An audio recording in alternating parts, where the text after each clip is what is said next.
pessimisme est d'humeur et l'optimisme est de volonté. Nous, du lundi au vendredi, quand il est 11h temps universel, sur la télévision du Burkina Faso, nous avons choisi donc d'être optimistes. Nous sommes de ceux qui pensons que demain sera meilleur et qui avons foi justement. Et comment? En travaillant, tout simplement. Mesdames et messieurs, à vous, nous vous souhaitons la bienvenue pour ce premier numéro de la semaine sur la télévision du Burkina Faso. Nous sommes lundi, c'est une nouvelle semaine, c'est un nouveau jour. Dieu nous a fait grâce encore en nous accordant le souffle de vie. Alors tout simplement, disons-lui merci et allons bosser, allons travailler et laissons donc les choses se faire comme il se doit. Mesdames et messieurs, la team est avec nous pour ce lundi. Tout à l'heure, Ziedara va nous retrouver pour la rubrique de la cité, mais aussi notre cher ami Drapeau des Chanceliers qui nous promet que tout à l'heure, nous allons ouvrir le téléphone pour permettre à nos téléspectateurs de nous appeler sur le 25 31 423 53 pour nous donner vos différents avis sur le thème qui vous sera communiqué dans un court instant. Adel Ramba aussi tout à l'heure nous rejoindra pour nous apporter encore plus son énergie, sa détermination et puis tout ce qu'il faut pour donner aux téléspectateurs un apéro très top, un apéro excellent pour un premier jour de semaine. Bienvenue et voici donc pour vous notre entrée musicale ce matin. On vous adore tout simplement et au passage, laissez-moi vous dire que ce matin je suis sublimé, signé Carlos Design. Respect, consommons local, c'est important. Allez, c'est parti avec Urbain qui est au son et notre cher ami Saré à la réalisation. Bonne semaine les amis.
Avoir tout est une chose, mais être bien en est une autre.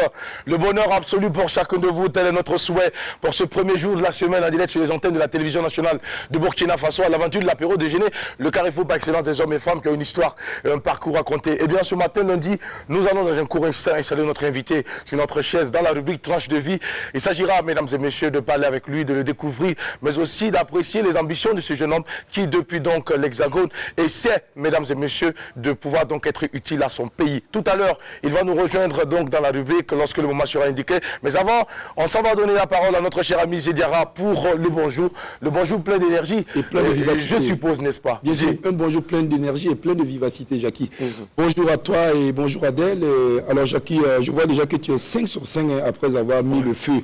Yesterday, donc, au Baba Village. Alors, tu es un champion. Bravo à toi. Merci. Big up. En tout cas, je tenais justement à te le dire en direct parce que vraiment, pour ceux qui étaient de la partie, ont vu que tu es le number one du microphone, tu testes, tu dead, pap, tu kiffes, tu big up en diamant à tous les Burkinabés d'ici d'ailleurs. Les amis, vous voulez vous mettre bien de chez les biens.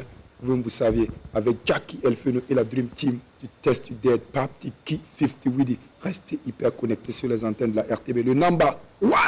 Merci Zediara pour cette énergie débordante. Yeah. Et merci encore une fois de plus pour tout le combat et pour tout le sacrifice. Yeah. Parce que c'est sûr que vous êtes encore allé parcourir un peu les 4 coins de notre cité pour Exactement. revenir avec des éléments Exactement. dans la milieu de la cité. De quoi allons-nous parler pour ce lundi matin? Alors Jackie, eh bien, les pétards pour divertissement justement ont été interdits sur tout l'étendue du territoire et surtout le territoire national. Donc, mais force est de constater que malgré donc l'interdiction, des gens trouvent justement des canaux, des circuits donc d'écoulement ou de vente justement, ce qui n'est pas du tout intéressant. Donc il sera question pour nous donc d'ouvrir l'œil et le bon œil justement pour interpeller donc les uns et les autres parce qu'il ne faudrait pas justement aller donc à l'encontre de ce que les autorités ont dit. Parce que je pense que depuis le 14 décembre dernier, les autorités ont rappelé à travers un communiqué l'interdiction donc des pétards voilà des pétards. C'est tout simplement, surtout que nous sommes à 10 jours de la fin de l'année 2020, il n'y reste que 10 jours de prudence, 10 jours de contenance de vos émotions, 10 jours de prudence, 10 jours de partage et surtout de bonne attitude pour pouvoir donc entrer ensemble dans l'année 2021. Que Dieu facilite et qu'il ouvre la porte à chacun de nous et qu'il permette à tout un chacun d'obtenir ce que son cœur désire le plus. Mesdames et messieurs, vraiment, nous le souhaitons pour chacun de vous. Vous qui nous suivez sur la télévision du lundi au vendredi quand il est 11h à l'apéro déjeuner, c'est vous qui avez fait de l'apéro ce qu'il est aujourd'hui. Eh bien, nous vous le devons absolument. Merci, Aniké Balka, Anabana. Adèle Wamba est avec nous pour ce lundi, justement premier numéro de la semaine avec elle. Nous allons aussi entendre son bonjour, mais aussi peut-être quelque chose qu'elle a partagé avec nous. Bonjour Adèle. Bonjour Jackie, bonjour Zier, bonjour à vous qui nous suivez depuis chez vous ou dans vos différents bureaux, parce qu'il y a aussi des personnes qui nous suivent. De temps en temps, jeter un coup d'œil sur l'écran et voir ce que les gens de l'apéro font, quel invité ils ont aujourd'hui. Ils sont toujours connectés, même sur leur téléphone portable. J'espère que vous avez la forme comme moi. Moi, je pète la forme et je rends grâce à Dieu pour tout cela. Alors, j'ai une petite citation pour vous, comme d'habitude. Je savais que tu allais dire ça, Zier. Alors, quand tu as un bon cœur, même quand on te maudit, et qu'on te souhaite du mal, cela n'arrivera jamais parce que Dieu est toujours aux côtés des personnes qui ont un bon cœur. Donc, restez connectés. L'apéro déjeuner, c'est joyeusement que ça commence là, maintenant. Merci beaucoup Adèle et merci pour cette joie que tu partages donc avec ces téléspectateurs du lundi au vendredi. Mesdames et messieurs, si vous voulez que la vie vous sourie, c'est tout simplement, il faut d'abord lui présenter votre bonne humeur. Et puis tout le reste va arriver tout naturellement. Souriez à la vie, elle vous sourira en retour. C'est ici notre façon également de faire les choses, c'est notre attitude à nous. Et nous sommes très heureux de partager ce temps d'antenne en votre compagnie. Mesdames et messieurs téléspectateurs, fidèles de l'apéro déjeuner, l'heure bien indiquée. À présent, pour installer notre invité de cette matinée sur la télévision de Burkina Faso, tranche de vie, c'est maintenant. Let's go. Let's go.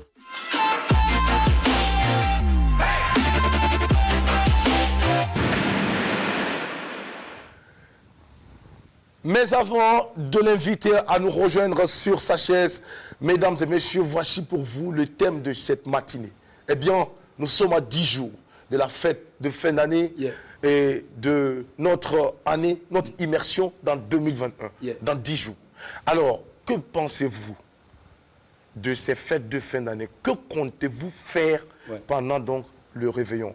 Est-ce que pour vous, il est plus que important de passer le réveillon en famille ou de le passer dehors avec des amis dans les espaces de divertissement qui sont à pied d'œuvre pour vous offrir toutes les commodités d'ailleurs? Est-ce que vous passerez les fêtes en famille? Vous gagnez mieux en passer les fêtes en famille que d'aller justement les passer avec des amis dans des nightclubs, des bars? Avec Drapeau, la question ne se pose pas. Ben, nous, c'est déjà là où il fait ses fêtes de fin d'année chaque année. Donc, vous nous appelez tout à l'heure à 12 h pour nous dire ce que vous comptez faire pour cette fin d'année et pourquoi. Tout de suite, sur le 25 31 423 53, le numéro s'affiche avec notre cher ami Saré qui est aux commandes ce matin pour cette émission. Eh bien, notre invité, mesdames et messieurs, est un jeune homme très dynamique et très engagé, amoureux également de son pays, le Burkina Faso. Il a un parcours scolaire normal, comme tout autre enfant de son âge. Après la classe de terminale, il va, mesdames et messieurs, décider donc d'effectuer une formation en mini-carrière et organiser des événements en parallèle, comme on le dit très souvent. Certaines épreuves de la vie nous amènent à réaliser ce que nous voulons vraiment sur Terre. Et bien pour son cas, il a voulu, il s'est donné les moyens, il s'est engagé, il y avait de la volonté. Et aujourd'hui, je pense qu'il est sur la bonne voie. C'est un modèle, c'est un jeune que nous avons repéré, identifié pour partager son expérience avec nous sur ce plateau dans Tranche de vie. Et c'est maintenant qu'il nous rejoint. Je m'en vais l'accueillir. Ariel Comporé, viens avec nous, Ariel. Bonjour. Comment tu vas? Installe-toi, frangin. On est très fiers de toi, Ariel. Très calme, serein, mais quelque chose dans la tête. Il sait ce qu'il veut, il sait où il va. Alors, Ariel, ça va? Oui, ça va. Et cette matinée? Oui, ça se passe bien. Alors, à côté de toi, il y a Adel Ramba. Jidiaraï en face de toi. Bien, nous sommes très heureux de t'avoir sur notre plateau. C'est vrai qu'on a essayé de te parler un peu de cette émission. Au début, tu avais un peu peur. Tu te disais, ben, est-ce que j'allais être à la hauteur? Non, l'objectif, c'est justement te découvrir, savoir ce que tu fais, comment tu parviens à le faire, étant donc de l'autre côté. On parlait de l'Hexagone, donc c'est plutôt les États-Unis. Alors, Ariel Comporé est né à Ouagadougou, au Burkina Faso précisément. Alors, mais tu es originaire d'où? Tu es de quelle localité, de quelle région?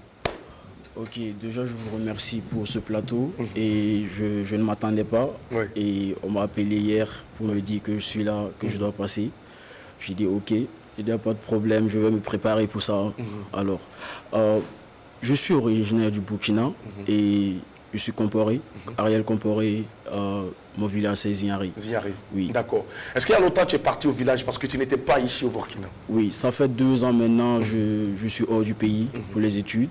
Et depuis que je suis arrivé, je n'ai pas encore pu passer, mais je passerai. Tu passeras, tu iras faire un tour au village, justement avant la fin de l'année. Voilà, afin de pouvoir donc avoir encore plus la bénédiction des parents. Ariel, on parle à présent de ton parcours. On sait que tu as eu un parcours normal, comme on disait tout à l'heure, du CP1 à la terminale. Et puis, bizarrement comme ça, tu as échoué au bac, on ne sait pas pourquoi. Tu vas me dire pourquoi tu as échoué au bac? Parce que tu avais tout était réuni pour que tu puisses réussir. Qu'est-ce qui n'a pas marché, Ariel? Bon, déjà, à la base, en fait, je vais être franc. Oui. Le baccalauréat, je ne m'étais pas concentré en fait pour le baccalauréat et j'avais un peu de soucis sur ça.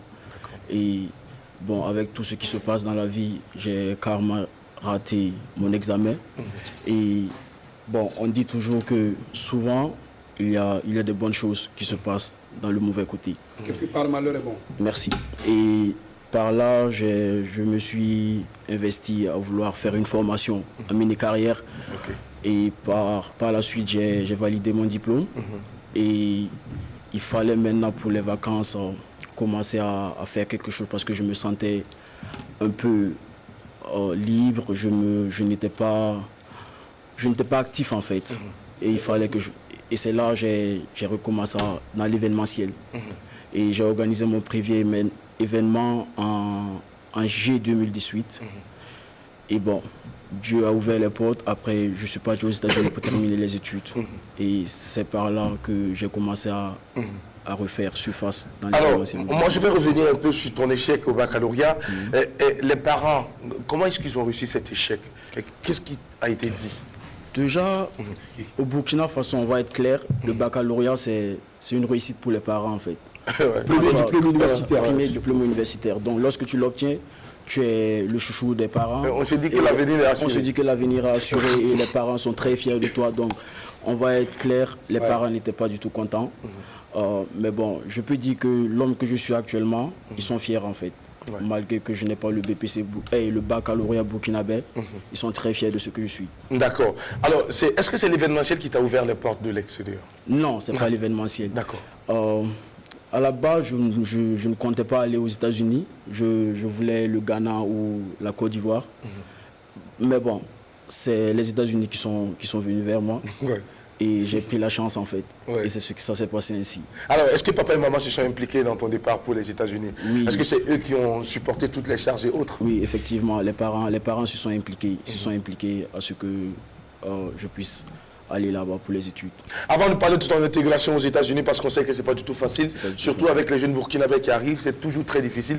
Mais avant, on va donner la parole à Zidiara qui peut-être va réagir par rapport donc à cette ambiance familiale. Bien sûr, justement, j'aimerais également qu'il revienne un peu sur le cocon familial, l'ambiance, la dynamique, les frères et tout. Est-ce que tu peux en fait, nous relater cela? Est-ce que tu penses que le cocon familial, la vie en famille avec les frères et sœurs, s'il y en avait et tout, est-ce que ça constitue en fait une plus-value dans l'amorcement, je veux dire, de ta carrière? Déjà, j'ai un seul frère. Ouais, j'ai un seul frère de 4 ans. Donc j'étais le seul depuis 2016. Donc je n'ai pas eu un frère avec qui m'épauler, parler de mes problèmes et tout. Donc c'était moi-même. Et je suis une personne renfermée de base. Donc je n'avais pas une communication très directe avec les parents concernant ma vie et tout. Donc j'étais seul dans mon coin. Il y avait une barrière? Il y avait une barrière. Pourquoi cette barrière, Ariel? Je me dis que c'est ma nature en fait. Parce que quand je suis avec les gens, je suis ouvert. Mais lorsque je me retrouve seul, je n'aime pas parler en fait. Et je réfléchis à ma vie et tout. Et avec les parents en fait, c'était... On va être franc, c'est les parents africains, c'est le Burkina. Donc, tout ce que tu dis, en fait, on peut le prendre mal. Tu ne peux pas t'ouvrir pour parler clairement de tes problèmes et tout. Donc, c'était carrément... Et tu pensais que la solution, c'était de te replier sur toi-même? C'est ça, en fait. Mais les gens disent souvent que ceux qui se replient sur eux-mêmes, ça veut dire qu'ils ont eu... Si on doit rechercher loin, ça veut dire que quelque part, les parents ont quelque chose à voir dedans. Déjà, mes parents sont divorcés. Voilà. Mes parents sont divorcés et dès le bas âge. Donc, je peux dire que c'est ce côté-là en fait qui est là. Ouais. Alors, Ariel a compris très tôt qu'il fallait être un homme. Ouais. Il fallait se lever et pouvoir donc être utile. Mais aujourd'hui, beaucoup d'enfants nous regardent qui ont peut-être subi la même chose que toi. Beaucoup d'enfants ont leurs parents divorcés. Comment est-ce que tu arrives à surmonter ça? En fait, est-ce que nous expliquer comment tu arrives à te départager entre les deux parents, la vie? Parce qu'il y en a beaucoup également qui sont... Déjà, c'est pas facile puisque les cas se diffèrent. D'accord. Il y a des parents, ils sont divorcés, mais il y a toujours la communication. Il y a une bonne ambiance et tout, donc tu ne sens pas ça en fait. Mais lorsque le parent... il n'y a pas de communication entre la maman et le papa, là ça devient compliqué. Il n'y a que l'enfant qui est là comme là en fait. Donc tout ce que tu dis peut être porté comme atteinte à un des parents en fait. Ce que tu dis par là, on peut dire que tu prends la défense de l'autre. C'est toujours prier et demander à Dieu de pouvoir les bénir et de pouvoir toucher leur cœur, c'est tout. Qu'ils soient divorcés, qu'ils se parlent ou non, toujours pour ce sont tes parents. C'est important. Merci pour le temps, ça c'est important. Adel Ramba. Oui, alors moi je souhaiterais revenir aussi sur l'échec au baccalauréat. Qu'est-ce qui a justifié? Tu avais quel type de problème? Tu avais quel genre de problème que tu n'arrivais pas à en parler à aucun des parents et tu as préféré te renfermer et ne pas bosser? C'était un cri de désespoir? C'était genre, je vais échouer à mon bac, comme ça vous saurez que je suis malheureux? Non, c'était très personnel. C'était très personnel. C'était elle t'a largué quoi? Non. Non, pas du tout. Ce n'était pas une histoire... Non, c'était pas une histoire, c'était très personnel. D'amour, c'était très personnel. Ouais. D'accord, maintenant, les parents séparés, tu as un jeune frère. Tu Oui, j'ai un disais jeune de frère. 4 ans, c'est De ça? 4 ans. Voilà, un demi-frère, on dirait dans les termes, dans les vrais termes. Tu as un demi-frère. Quelle relation entretiens-tu avec ce demi-frère? Du côté de papa ou du côté de maman? Côté de maman. Du côté de maman, super. Alors, mais quelle relation entretiens-tu avec ce demi-frère-là? C'est genre, waouh, enfin j'ai un Non, frère ou... je dirais waouh parce C'est que ton vrai frère? c'est un vrai frère pour moi et je suis très content parce que je recherchais vraiment quelqu'un Oui. auprès de moi. Oui. Et mon petit frère, je peux dire que c'est un cadeau. Et Parce tu es que quel genre de grand frère avec lui? Le grand frère gâteau je suis qui le je pourrit suis le grand frère qui le pourrit, mais d'un côté en même temps qui lui dit quoi faire malgré qu'il est D'accord. petit. Donc Oui. on essaie de gérer du mieux qu'on peut D'accord. avec la maman. Comment il pour que- s'appelle? Lionel. Ah, ok. D'accord. Quelle classe? Lionel, il vient de commencer actuellement. Il est aux États-Unis 4 là-bas. ans. Ouais, il vient Ok. de commencer. Wow. D'accord. Super, toute la famille se retrouve aux États-Unis. C'est une famille américaine au Burkina Faso. Ça, c'est très bien. Alors, on parle à présent, Ariel, Élisée Comporé, de ton arrivée aux États-Unis. C'est une bourse qui t'a amené aux États-Unis ou c'est suite donc à, comment on appelle ça, la volonté de pouvoir aller poursuivre des études qui t'a amené donc à constituer ton dossier? Comment est-ce que les choses se sont organisées pour que tu te retrouves aux États-Unis? Parce que beaucoup de jeunes aujourd'hui, peut-être t'envient ou t'apprécient et se disent que oh, ça aurait été moi. Voilà. Et si Pourquoi? c'était Et si moi, c'était moi? voilà. Et pourquoi c'est pas moi? Donc, est-ce que tu peux nous dire comment est-ce que tu es arrivé Voilà. donc à te retrouver aux États-Unis? Ok. Et pourquoi véritablement le choix des États-Unis? Enfin, tu dis qu'il y avait le Ghana et puis la Côte d'Ivoire. Mais quoi qu'on dise, si on prenait le Ghana, la Côte d'Ivoire et les États-Unis et que tu avais le choix, c'est pas sûr que tu allais viser les J'espère au moins que c'est pas par la nage, par l'Amérique. Non, déjà c'est la maman qui mettait la pression pour les États-Unis et elle Elle y voulait était vraiment. déjà? Ouais, elle y était déjà. D'accord. Et donc, par manque de ma présence et tout, il fallait que je vienne en fait. Et moi, en réalité, je voulais juste, je voulais pas aller loin en fait. Et c'est elle qui a monté tous les dossiers et voilà, avec l'accord du papa et tout. Et j'ai pu me retrouver là-bas. Tous les dossiers ont été montés de façon normale et tout. C'est pas par la nage. Alors, donc, ce qui est sûr, et Ariel est arrivé dans de bonnes conditions. bonnes Donc, conditions. l'intégration a été facile parce que maman était déjà sur place, elle était n'est-ce déjà pas? sur place, Et qu'est-ce que tu as décidé de faire comme étude aux États-Unis, Ariel? Quand je suis arrivé, à la base, je devais continuer en mini-carrière. D'accord. Mais dans l'état là où j'étais, c'était compliqué de faire les mini-carrières. Il fallait carrément aller très loin. Et vu que déjà j'ai fait pas mal d'années sans la maman, je ne pouvais pas la laisser en même temps juste à mon arrivée à aller pour les études. Donc il fallait faire un choix. Et ce choix, j'ai décidé de faire business management. Et je me suis inscrit et j'ai fait un cours, une année de cours d'anglais et tout. Et avec mon niveau, j'ai pu m'inscrire à l'université pour le TUC en fait, pour la première année business management. Et actuellement, tu es à quel niveau? Je suis actuellement en première année et normalement il y avait la deuxième année à commencer, mais malheureusement il y a eu le Covid qui est venu donc et je devais rentrer au Burkina. Est-ce que Ariel compte après donc ses études rester aux États-Unis ou il va revenir ici? Non, déjà je vais être franc, les États-Unis on dit c'est une opportunité. Et lorsque tu as une opportunité, saisis-la et fais tout pour revenir de là où tu viens. Donc les États-Unis c'est un pays que je vois, je vais dire un continent. Je pars pour saisir l'opportunité que j'ai et je dois revenir pour bâtir mon pays. Donc c'est l'objectif que j'ai actuellement. D'accord. On a aussi appris, Ariel, dans les coulisses, que depuis même tout petit, depuis la classe de CE1, tu t'intéressais déjà à l'événementiel. Oui. Quel genre d'enfant es-tu? CE1, et tu organises des trucs. Qu'est-ce que tu organisais exactement? Bon, puisque je vais dire, je commençais très tôt. J'avais un oncle en fait qui m'amenait souvent dans des shows, les trucs en fait qu'on faisait avant. Et moi j'adorais ça en fait. Et donc au CE1, avec des camarades de classe 2, on a décidé de monter de petites activités. On faisait des petits trucs lors des kermesses. Et on prenait 250 francs à l'entrée. Donc c'était assez plaisant pour nous et on se réjouissait de ça en fait puisqu'on arrivait à se faire de l'argent en étant petit et tout. Et c'était agréable pour nous parce qu'on nous voyait comme voilà, des gens qui sont plus que... Ils font des trucs plus... Qui arrivaient à s'en sortir mieux. Qui arrivaient à s'en sortir mieux en fait. Donc c'est quelque chose qui m'a beaucoup plu. Et bon, après le primaire et tout, je suis parti à l'internat. Et vu que l'internat c'est un endroit là où tu dois te ranger et tout, donc... J'ai carrément laissé l'événementiel et c'est quand je suis revenu pour la seconde, puisque j'ai eu mon BPC, il fallait revenir maintenant, faire des cours normaux. D'accord. Voilà. Ariel, mais dis-moi, depuis que tu parles, on a l'impression que les différentes étapes de ta vie t'ont amené très souvent à te retrouver seul, à connaître la solitude. Oui, Est-ce que c'est le cas?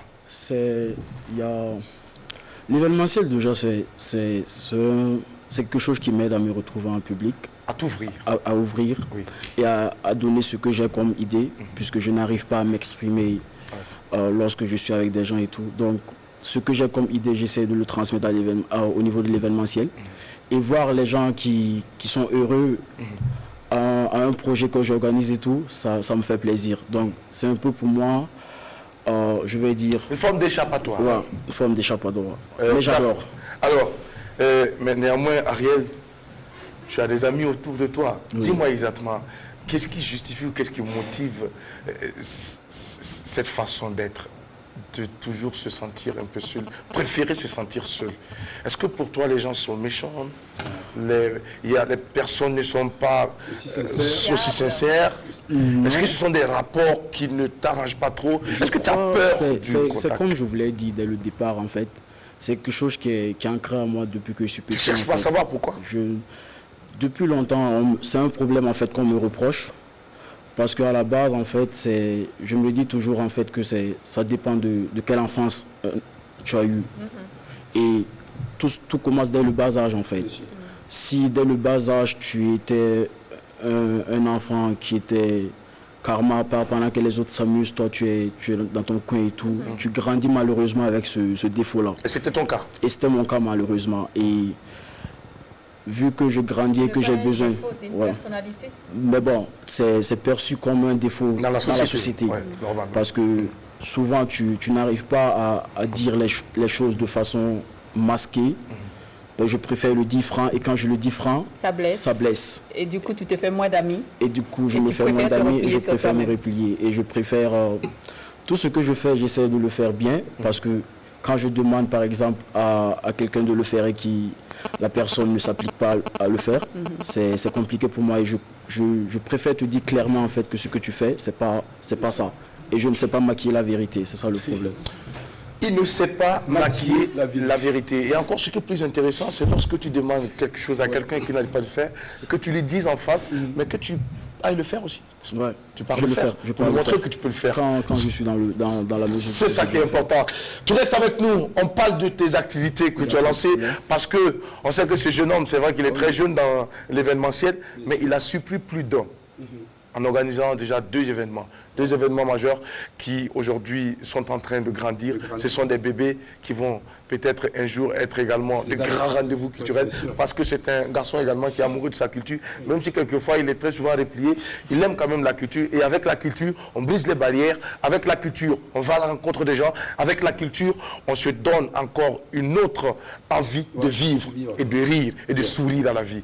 Alors, Ariel Compore est notre invité, tranche de vie, c'est là, et la deuxième partie, c'est juste après notre cher ami Ziediara, dans la rubrique L'œil de la cité. Ce lundi, ça décolle difficilement, mais ça va y aller. C'est bon, on peut partir.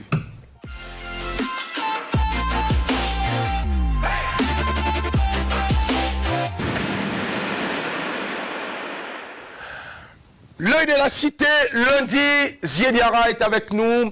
Eh bien, on va développer le sujet qui a été donc proposé en début d'émission. Alors, il y a qui on parle de pétard. Oui, Oui, le d'accord. pétard. Oui. Oui, c'est vrai. Ouais, il faut dire effectivement que... Il faut tirer les oreilles des enfants qui... Voilà, qui n'écoutent pas. Oui. Ben, c'est comme on l'a dit justement en début d'émission, le 14 décembre dernier, l'autorité justement a interdit formellement sur toute l'étendue du territoire donc la production, l'importation, la vente ou la détention de pétards appelés jouets explosifs. Jacques, un jouet qui blesse.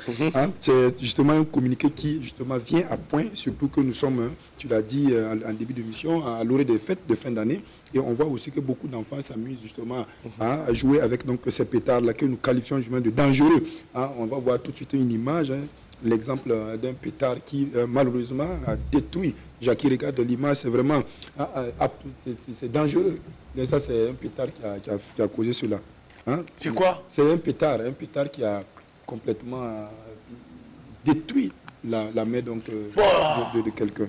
C'est bien dommage de voir justement que ces atrocités-là, et puis on voit constater également sur le terrain qu'il y a des gens qui jouent avec. Et malgré justement le fait qu'on a interdit justement les pétards, Jackie, on voit qu'il y a des gros malins qui, malheureusement et frauduleusement, font rentrer ça ici, à Ouagadougou, Burkina Faso. J'allais dire, on l'a constaté effectivement avec la soi-disant grève, je dis bien la soi-disant grève parce que je pèse mes mots, des élèves qui se baladaient avec des 12 coups, 8 coups, ou à travers donc, les établissements où ils allument et puis bon, voilà, ils font du n'importe quoi avec, on va le dire ainsi. C'est pas du tout intéressant qu'on interdise quelque chose et que bon, les gens, de gros malins, justement, rentrent frauduleusement. Qu'est-ce que vous recherchez à travers cela? C'est des contrevenants qui, justement, il faut dire que la loi est là pour justement les condamner. Alors, je pense effectivement qu'il faut mettre fin à cela. Et nous, saluons également le ministère donc, du Commerce, justement, qui, en tout cas, en train de mener en ce moment un travail en amont, parce que vous savez, Jackie, chaque année, il y a une équipe mobile, justement, qui se balade à travers donc, les boutiques là pour, justement, voir si, effectivement, il n'y a pas donc, la présence donc, de ces pétards-là, de ces jouets explosifs-là. Nous pensons que c'est quelque chose à saluer. Il faut continuer également dans cet élan-là pour, justement, éviter donc, des dégâts en termes donc, de matériel, mais des dégâts également humains, parce que, bon, on voit ce que ça cause.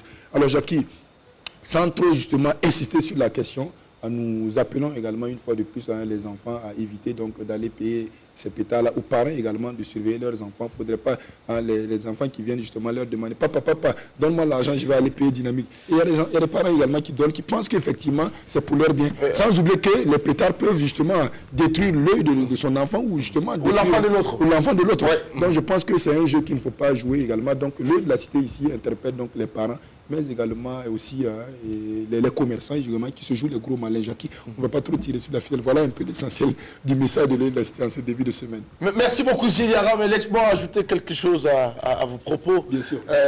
Il y a des enfants qui sont encore plus malins. Oui. Ils ne demandent plus de l'argent pour aller acheter des dynamites ou des pétards. Ils demandent de l'argent pour aller acheter des bonbons.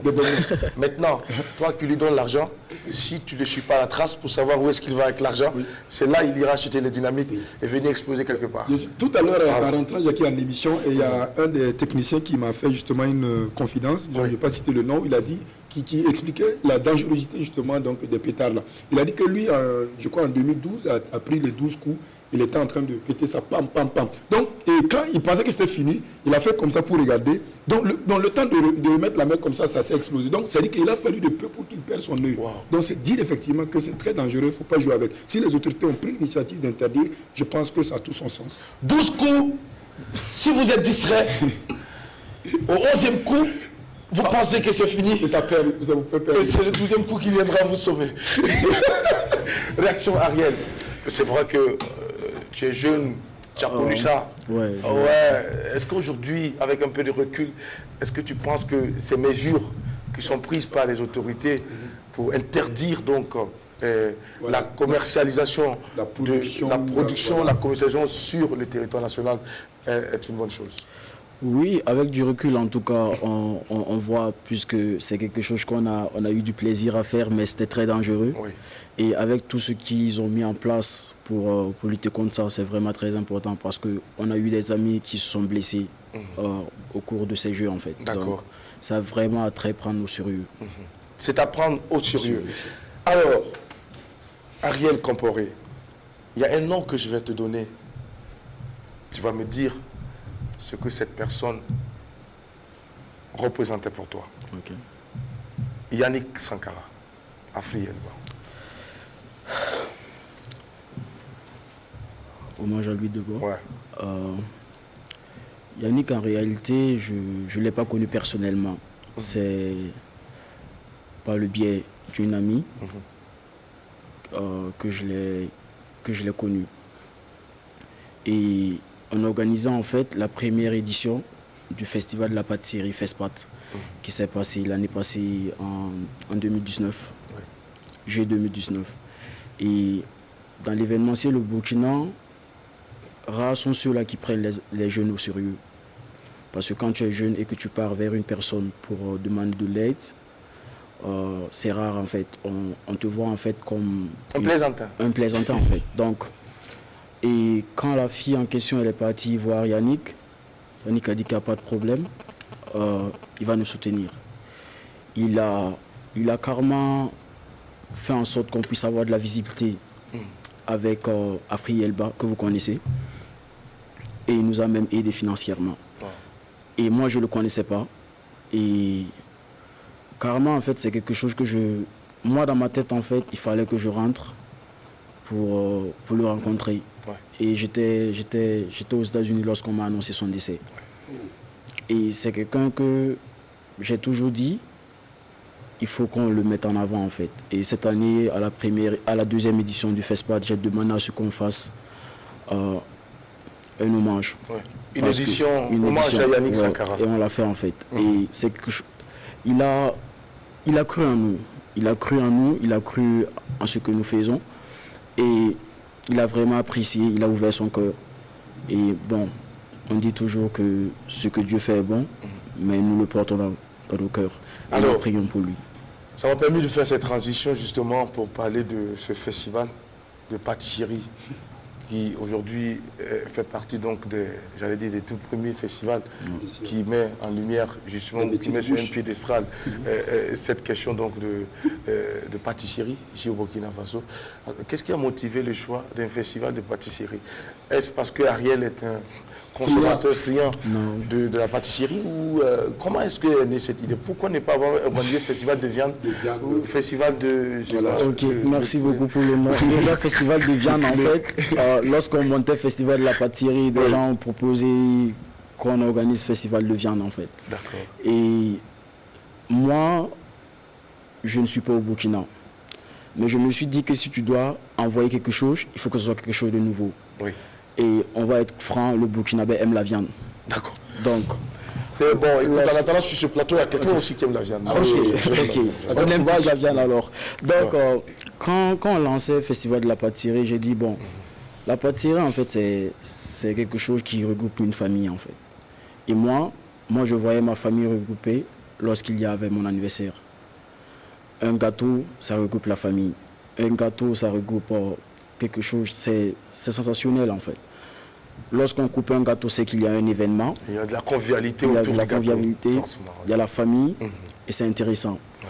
Mais pour le faire, il fallait que je ne suis pas seul dans cette histoire de festival de la pâtisserie. Et il y a un ami qui étudie en Tunisie, mais lui il rentre chaque année. Donc je l'ai appelé, je dis il faut qu'on organise un événement. Et je lui ai dit festival de la pâtisserie. Il me dit qu'on ne peut pas dire ça, non. Que c'est trop... Genre, au Burkina, la pâtisserie, c'est pas quelque chose en fait qui... C'est pas un plat qui est très consommé ou qui est... C'est pas dans les habitudes déjà. Et faire un festival de la pâtisserie, c'est compliqué en fait de réunir du monde. Est-ce que ce n'est pas réunir les enfants d'une certaine couche sociale? C'est ça en fait le problème en fait. Et à la base, lorsqu'on a monté le projet, on a fait savoir que ce que nous mettons en avant, c'est de faire en sorte que toutes les couches sociales puissent consommer de la pâtisserie. Parce que la pâtisserie, au Burkina, c'est vu comme un luxe. Voilà. Et ça, c'est un problème. On voit la pâtisserie dans des endroits très chics, dans des endroits classe et tout.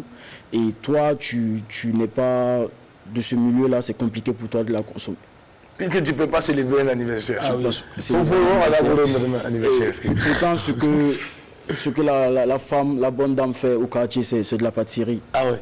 C'est de la pâtisserie.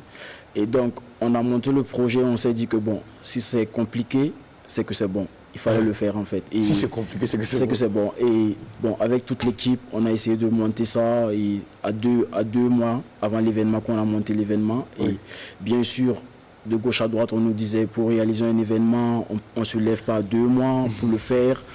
Vous n'allez pas avoir de sponsors, des mots carrément qui vont te décourager en fait. J'ai dit ok, si on n'a pas de sponsor, on peut le faire nous-mêmes alors.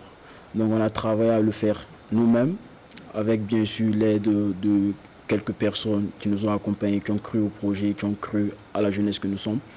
Et on a lancé le Festival de la pâtisserie pour la première édition et la deuxième édition. On a eu du monde et on remercie Dieu parce que l'événementiel, c'est quelque chose que lorsque tu le fais, tu espères avoir du monde à la 5e ou à la 6e année.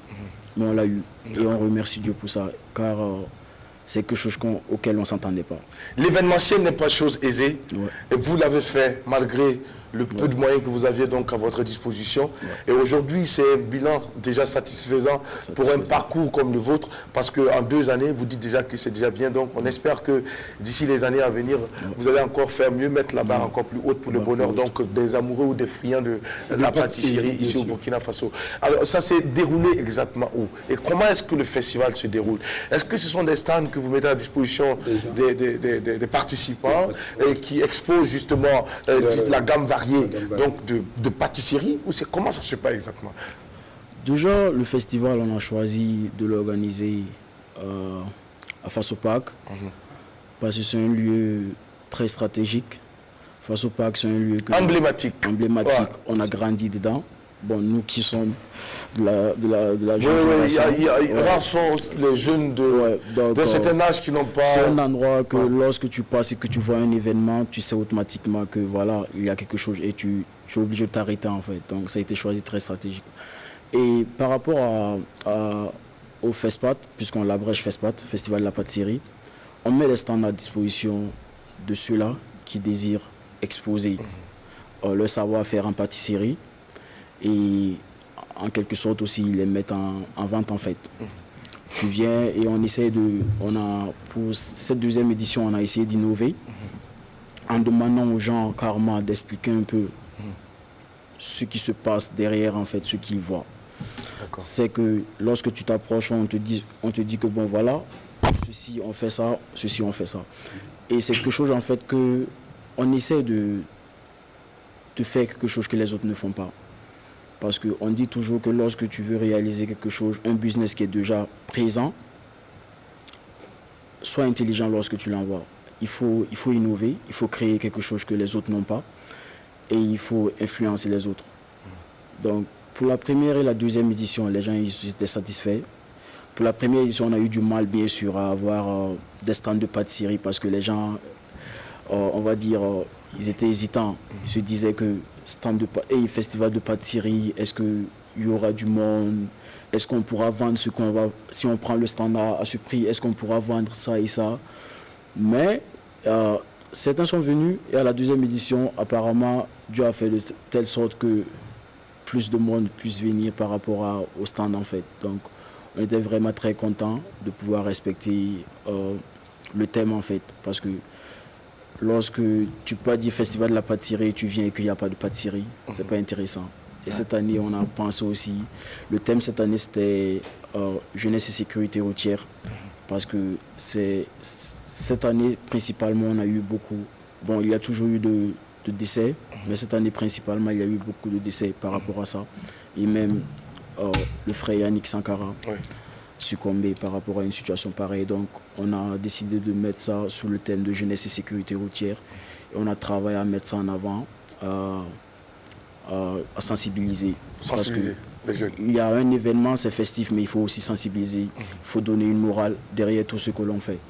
C'est important. Après la fête, il y a aussi un aspect très sérieux qu'il faut justement mettre en lumière et puis pouvoir donc véhiculer des messages très forts, des messages qui vont impacter, des messages qui vont éveiller ou réveiller les consciences et amener les uns et les autres à adopter plus d'attitudes positives et puis de comportements positifs parce que nous avons besoin de chacun dans cette société pour construire notre pays, le Burkina Faso. Alors, le chef André, est-ce que ça te dit quelque chose? Chef André, c'est une référence.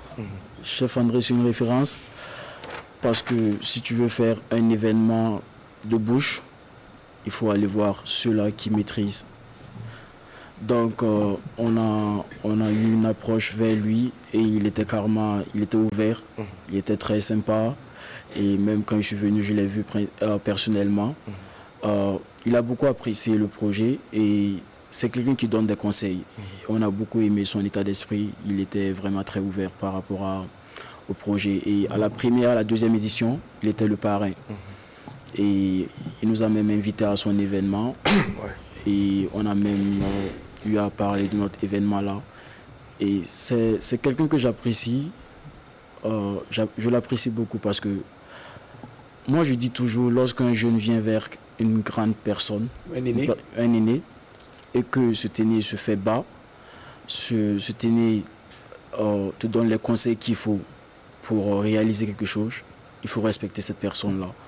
Parce que c'est pas tout le monde qui a l'esprit de leadership en fait. Et lorsqu'une personne a l'esprit de leadership, il faut l'accrocher, il faut le respecter et il faut le garder bien. Parce que chef André, il a l'esprit de leadership. Super. Voilà. Adèle Rwamba. Donc, vous dites que vous avez essayé d'innover à la deuxième édition. Qu'est-ce que vous avez apporté de nouveau à la deuxième édition? Qu'est-ce que vous pensez apporter encore plus de nouveau pour la troisième édition que vous êtes en train de préparer? Ok, déjà à la première édition, on va être franc, on n'a pas eu, je pense pas qu'on a eu pas 2 à 3 stands de pâtisserie. Et ça, je vais voir ça comme un échec, même si ça l'est pas. À la deuxième édition, on s'est retrouvé avec au moins, je pense, une dizaine. Une dizaine de stands. De stands. Et c'est quelque chose en fait qu'on a beaucoup apprécié parce que on voit que l'information passe, on voit que l'événement est connu. Et l'innovation par rapport à la troisième édition, on ne peut pas dire ce qui va se passer. Et c'est une surprise. On travaille toujours dans le silence. Qui vient pour 2021. Qui vient pour 2021. Alors, mais qu'est-ce que vous avez pu faire entre la première et la deuxième édition Ok. pour amener plus de personnes? Hormis la communication, vous dites que vous avez innové. Vous avez fait quoi de spécial, de nouveau en fait? Qu'est-ce qu'on a retrouvé à la deuxième édition qu'on n'avait pas à la Qu'on première avait édition? À la première édition, on n'avait pas l'expérience. Et je vais le mentionner. À la première édition, les Comme un membres bébé qui apprenait à marcher. Merci. Parce que l'événementiel, lorsque tu es de l'extérieur, que tu dois gérer tout en étant à l'extérieur, tu dois tout faire. Et mon équipe, je l'ai pris de façon, je n'ai pas sélectionné en fait. C'est des gens qui n'avaient pas fait l'événementiel. Donc, tout le monde était comme un nouveau bébé dans l'équipe. Moi Il n'avait aussi, que de la volonté. il n'y avait que de la volonté. Bien sûr. Donc, à la première édition, on n'avait pas de l'expérience. À la deuxième édition, on a appris de nos erreurs. Par exemple, il fallait toujours apporter, s'il y a un problème.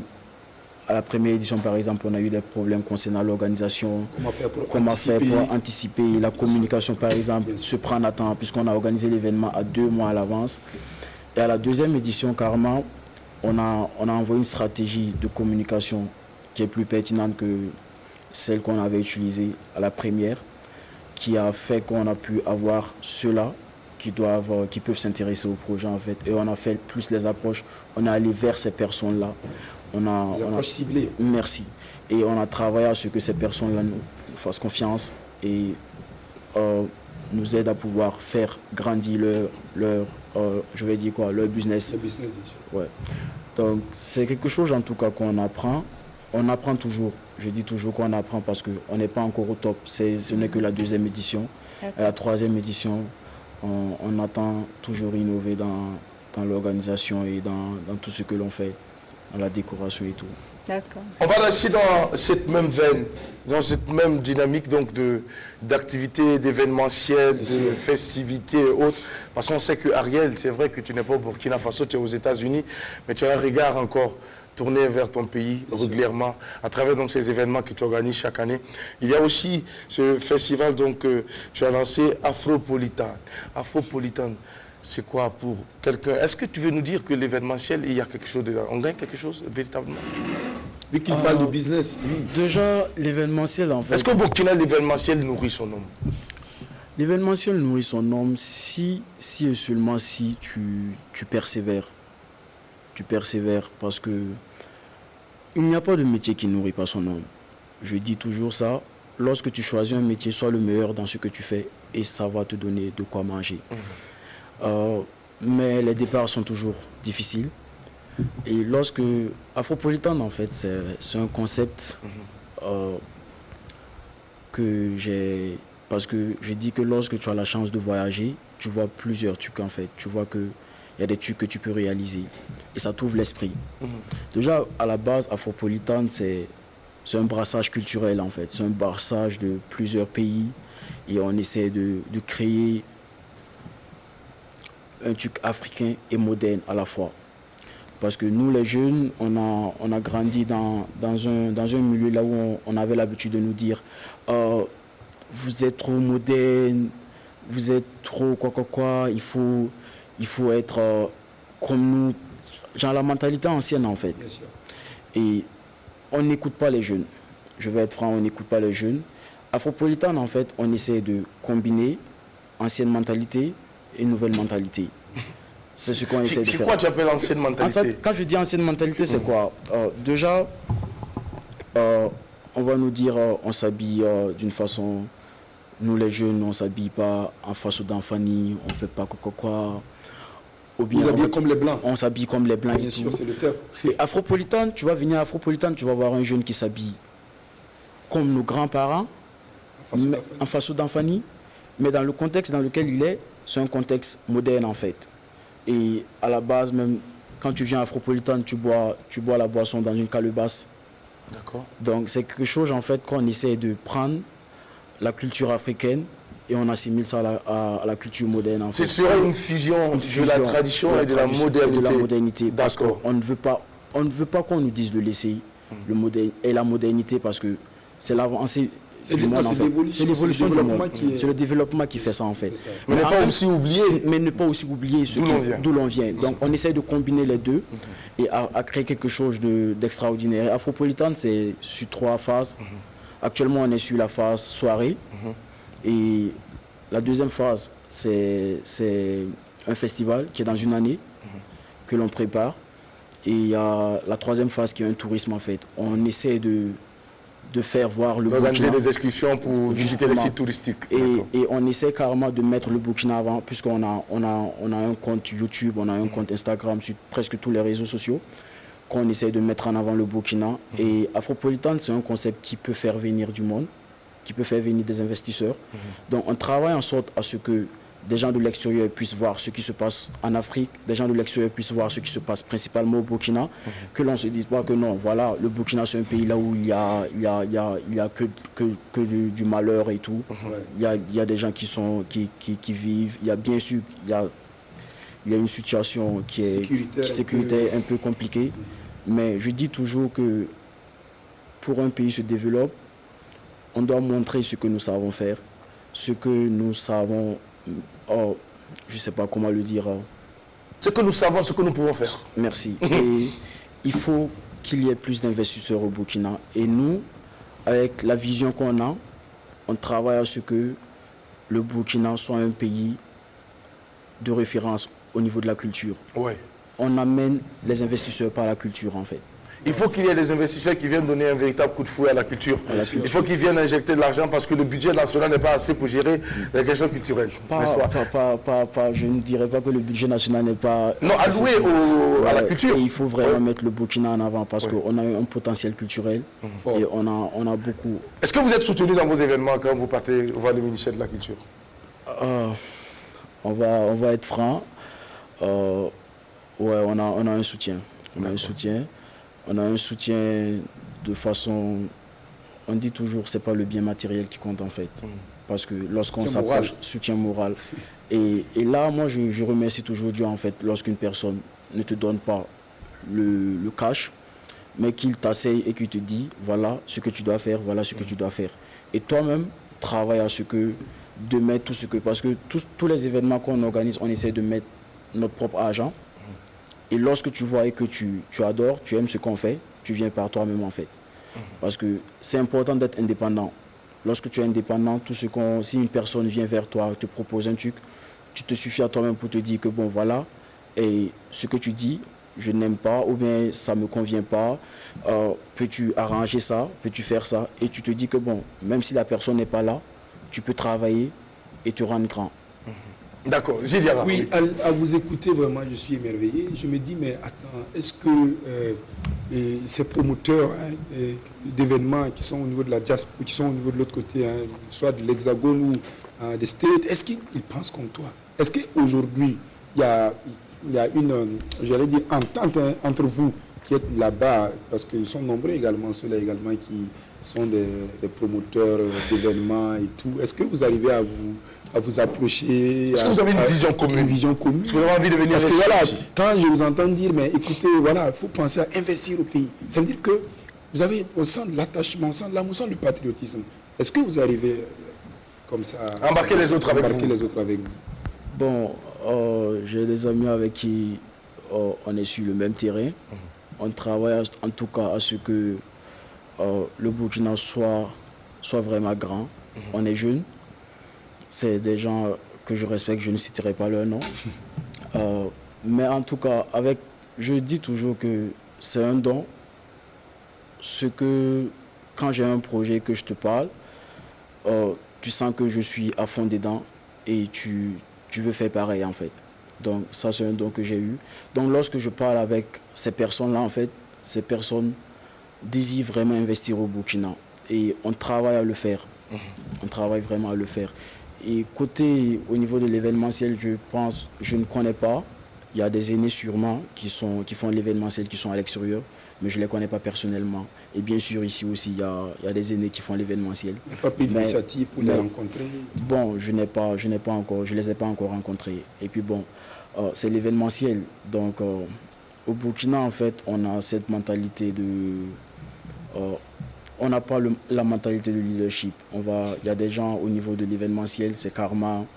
Il faut que je te détruise pour pouvoir rouler, en fait. Donc, et ça, moi, je ne peux pas marcher avec une personne. Est-ce qu'Ariel est en train de nous dire qu'il a été combattu lorsqu'il lançait ses... Mais bien sûr, tu recevras toujours des combats lorsque tu te lances dans un projet. Tu recevras toujours des coups. Mais il faut toujours rester debout, c'est tout. Sinon, on ne peut pas éviter ça. Ça arrive. Mais vous êtes dans le milieu. Je pense qu'avec la jeunesse, on peut apporter quelque chose de positif. Parce que, bon, Justement. aller dire que bon, c'est un milieu de loup comme... Et le truc est être là comme ça. Non, mais il ne faut pas qu'on se voile aussi la face. Il faut dire les choses telles qu'elles sont. Si tu dis à une personne, par exemple, que l'événementiel, c'est un endroit là où tout le monde est ravi, tout le monde se salue les mains, et voilà, ça va, et que cette personne vient rentrer et que c'est compliqué pour cette personne, tu seras maintenant comme une personne en fait qui l'a trahi.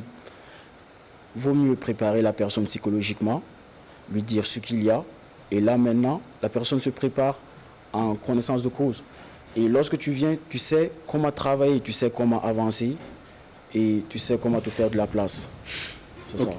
Alors, Ariel Comporé, nous sommes en train d'aller vers la fin de cet entretien, mais avant, nous allons peut-être te donner un autre nom, un nom, et tu nous diras ce que cette personne représente pour toi, parce que c'est une personne qui est très géniale, c'est une personne qui est très généreuse, une personne qui est vraiment à l'écoute de ses petits frères et qui aussi travaille toujours à porter sa pierre lorsqu'on la sollicite. Bien sûr. Elle est journaliste, elle est femme de médias, elle est dans la communication. Je parle de Madame Wibga, Angelina. Madame Qui Wibga, est-elle pour Ariel? C'est une maman. Je l'appelle maman parce que c'est une qui m'a adopté, c'est une qui m'a... elle m'a juste connu par le biais de sa fille. Et c'est une qui me donne des conseils. C'est une avec qui j'ai appris. Et même quand je devais venir ici, je l'ai appelée, je disais, je dois passer à l'apéro et j'ai besoin de conseils, j'ai besoin de ses bénédictions. Parce que c'est une très grande dame que j'apprécie beaucoup et j'aime sa personnalité. Ah ouais.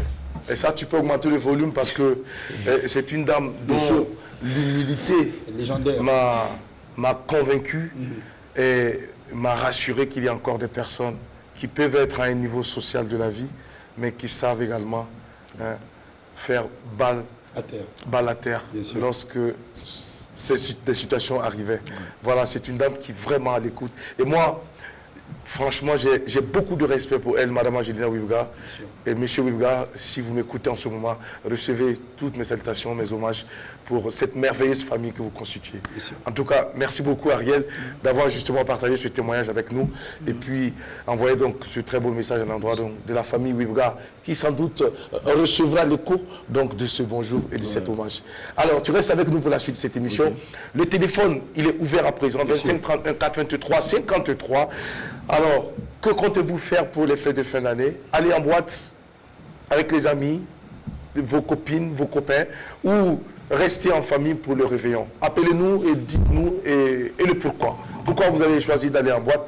Pourquoi vous avez choisi de rester à la maison et faire le réveillon donc en famille? Le téléphone, il est ouvert. Vous pouvez nous appeler sur le 25 31 423 53 pour nous donner vos différents avis. Et pendant ce temps, nous allons poursuivre avec notre invité, Ariel.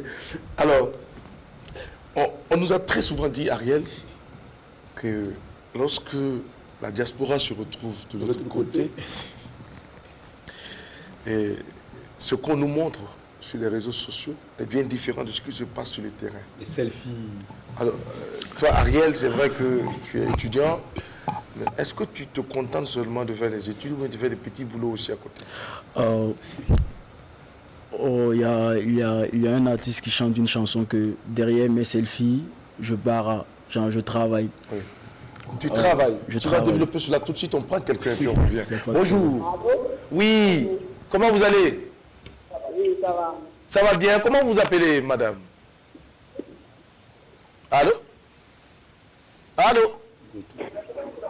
Est-ce qu'on peut avoir plus de retour en studio urbain? Merci beaucoup. Oui, Ariel, on reprend la question. Quand tu arrives à l'extérieur, la mentalité est carrément différente parce que tu ne peux plus compter sur tes parents. Tu es obligé de te construire toi-même. Tu es obligé de grandir.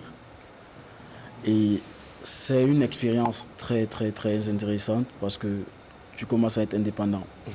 Et tu fais les études et tu travailles pour tes petits besoins, pour toi-même, ta propre gouverne. Ta survie. En fait, ta survie. Oh, oui. Donc, derrière ces selfies ou derrière ce beau cadre qui se passe derrière, tout ce qui se passe, il y a un travail qui est là en fait.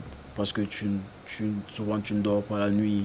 Là-bas, tu ne peux pas te mentir. Tu ne peux pas te mentir en fait, parce que si tu dors, tu vas échouer. Il y a quelqu'un en ligne? Bonjour? Non. Si tu dors, tu vas échouer. Si tu dors, tu vas échouer. Et l'échec, c'est pas quelque chose à prendre. Et moi encore, c'est encore plus compliqué parce que tu dois quitter l'école, tu dois aller au boulot, tu dois quitter le boulot et après tu dois gérer ce qui se passe au Burkina. Ouais. Parce que carrément souvent tu es éveillé à 3h du matin, puisque 3h du matin c'est carrément 6h à Ouaga, pour pouvoir rappeler, pour savoir si tout ce que tu as demandé à faire, tout est fait, tout est correct. Donc c'est assez compliqué, mais on garde le sourire et on essaie de montrer ce côté-là qui est sans souci en fait, parce que il faut être toujours, je veux dire, jovial et ne montre pas en fait ce qui se passe derrière. Réaction sur le 25 31 83 53, bonjour. Parti, d'accord. Alors, Ariel, c'est vrai tout ce que tu me dis, mais quelle est la nature des rapports entre vous là-bas? Oui, bien sûr. Est-ce que il y a cette chaleur-là? Bien sûr. Parce qu'après aussi, il y a des coups de bas là-bas. Chacun dans son Est-ce que ce qui se coin. passe ici, là, c'est ce qui se passe là-bas aussi? J'ai eu la chance en tout cas d'arriver dans une communauté là où tout se passe bien, on est sociable. Maintenant le problème c'est qu'on n'arrive pas à se voir en fait, il n'y a pas le temps. D'accord.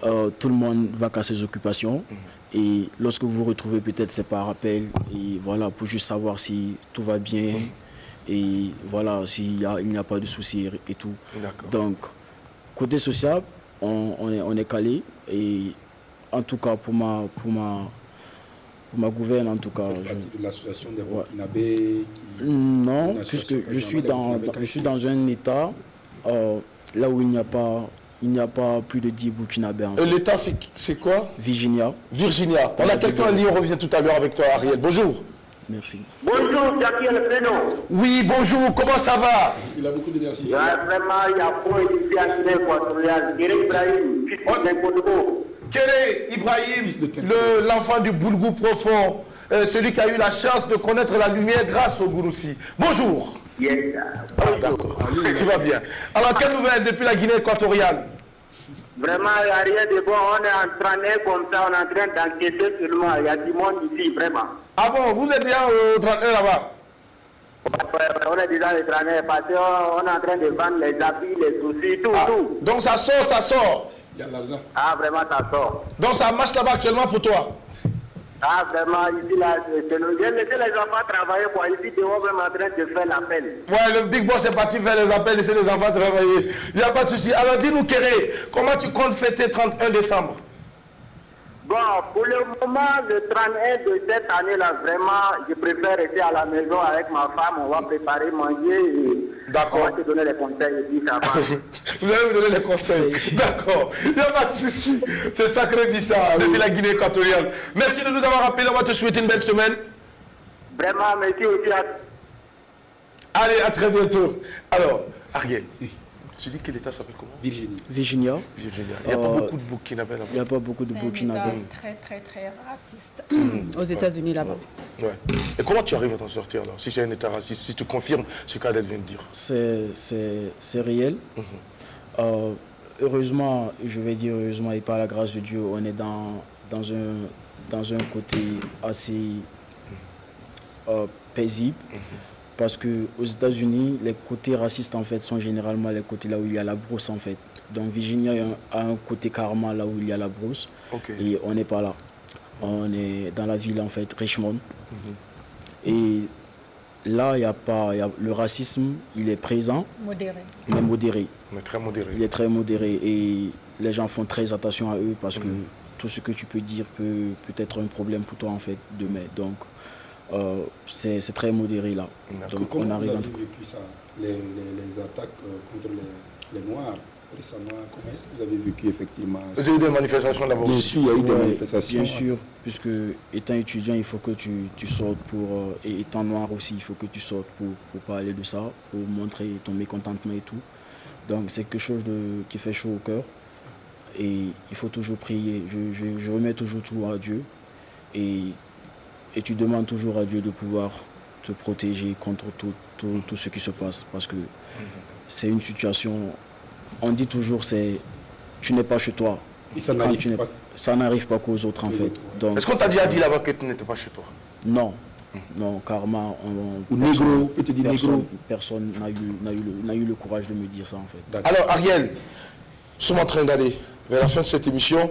On va peut-être également prendre ton conseil que tu as pour cette jeunesse qui veut donc se lancer dans l'entrepreneuriat ou qui veut justement aller se retrouver de l'autre côté de la mer, pour pouvoir donc saisir aussi l'opportunité, comme tu le dis.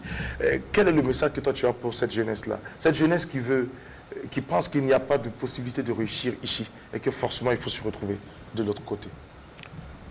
Déjà, aller à l'extérieur, c'est pas chose facile parce qu'il y a trop à faire. Il y a carrément une mentalité, une personnalité à construire lorsque tu pars pour ne pas flasher. Donc, tu dois être fort et toujours demander à Dieu de te soutenir dans tout ce que tu fais. C'est très important. Et au milieu de l'événementiel, moi je dis toujours, lorsque tu veux réaliser un projet, confie-toi à Dieu. Et lorsque tu le confies à Dieu, tu es sans crainte. Tout ce qui va se passer, prends-le comme une volonté de Dieu et tout ira bien pour toi en fait. Et je demande toujours de toujours être confiant, de toujours se battre pour ce qu'on veut et de toujours aller de l'avant. C'est très important. D'accord. Alors Ariel, aime-t-il les mets locaux et si oui, lesquels? Ouais. Déjà, avant de venir, je disais il fallait que dès que je rentre, il faut que je mange le risumbala, le mukolro Le Mukolgo. et le babenda. Donc Ok. c'est des mets que j'adore. Et étant là-bas, c'est assez compliqué d'avoir la même qualité qu'on a au Burkina. Donc lorsqu'on vient, il faut se rattraper en fait des années perdues. Donc ce sont des mets que j'adore beaucoup. Et est-ce que Ariel a une petite amie ou Ariel est-il fiancé? J'ai une petite amie. Une petite amie. Ouais. Ariel, en tant que jeune comme ça, diaspora, jeune américain qui vient d'arriver, comment est-ce que tu te sens parmi tes camarades ici quand tu es arrivé? Est-ce qu'on te regarde du haut comme ça ou on te dit Zardam Patel Ah oui, c'est sûr. Déjà, ça dépend de ta façon aussi je vais dire, de te positionner lorsque tu arrives, lorsque tu quittes l'extérieur et que tu arrives. Si tu te positionnes comme si tu as réussi ou bien comme si tu es au supérieur des autres, ils vont te regarder comme ça et puis on va te voir en chien. On va te voir en chien en fait.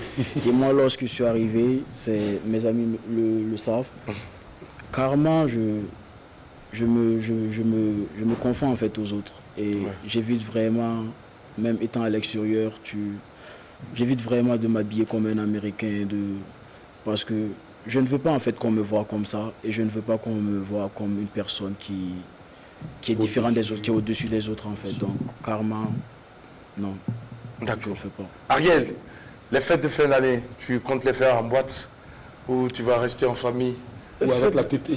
Les fêtes de fin d'année, c'est en famille. C'est en famille généralement les fêtes de fin d'année pour avoir les bénédictions des parents et tout. Donc c'est très important. Les fêtes de fin d'année, je le fais généralement en famille. Et c'est ce que j'ai décidé de faire cette année. Cette année, parce qu'avec cette situation actuelle, et c'est mieux de se recueillir en famille. En famille, d'accord. Adélramba, et pour ta part? Pour ma part, seule devant ma télé.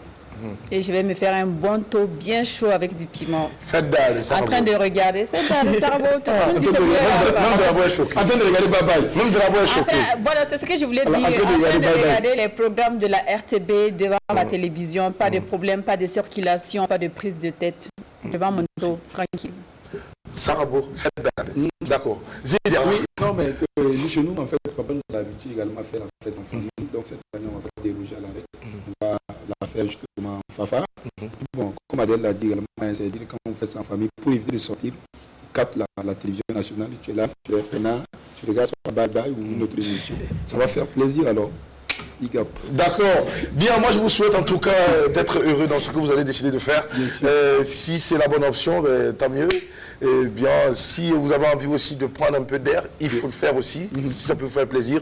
Mais seulement, soyez prudent en tout. Et puis, levez un peu le pied sur l'accélérateur, parce qu'on ne sait jamais. Voilà. Oui, Ariel. Je ne sais pas si c'est possible de le faire. Afropolitan a une 3e édition qui doit se passer ce samedi. Donc vous êtes tous invités, c'est au Musée National. Le Musée National, c'est un patrimoine du Burkina. C'est quelque chose de très important. C'est important de valoriser ce patrimoine. C'est important de valoriser ce patrimoine. Donc le Musée National face à la pédiatrie, la 3e édition de Afropolitan, à partir de 15h. C'est le 20 combien? Le 26. Le 26, d'accord. On y sera, Ariel, pour pouvoir donc essayer de combiner et de fusionner la tradition à la modernité, pour exprimer notre africanité, pour exprimer notre patriotisme, mais également rappeler aux yeux du monde entier que nous avons également la faculté de nous ouvrir à d'autres cultures, de rencontrer d'autres cultures. C'est ça qui fait de nous ce que nous sommes. Merci beaucoup d'être passé nous voir. Merci pour ta chaleur et merci pour ton combat. Nous te souhaitons bon vent dans tout ce que tu vas entreprendre et surtout reste tel que tu es. Parce que la grosse tête, ça ne peut pas apporter quelque chose. C'est tout droit vers le mur. C'est tout. Merci beaucoup pour cette humilité que tu as hérité d'ailleurs de ces personnes qui gravitent autour de toi. Et encore une fois de plus, chapeau, Madame Wibra. C'est une dame qui est très humble, pour qui j'ai beaucoup de respect et de considération. La team, c'est ici que l'on s'arrête pour cette matinée. Drabo le chancelier va nous rejoindre tout à l'heure pour ce qu'il convient d'appeler les off de l'émission. Mais pour le moment, nous allons nous souhaiter également une très belle semaine. Prenez soin de vous. Que Dieu bénisse le Burkina Faso. On se donne rendez-vous demain, mardi, pour un autre numéro. Attention, ne manquez pas ce rendez-vous. Vous allez retrouver sur ce plateau, sur cette chaise, dans Tranche de vie, un homme qui porte plusieurs casquettes, un homme qui est capable de réduire votre front, un homme qui est capable de transformer votre visage et de vous faire très beau. Un homme également qui est capable de peindre un tableau, magnifique tableau que vous allez voir. C'est un artiste au vrai sens du terme. Notre invité demain, Jean Ad Beaumont, sera notre invité. Ne manquez pas le rendez-vous mardi. Prenez soin de vous et que Dieu bénisse ce Burkina Faso. On vous adore.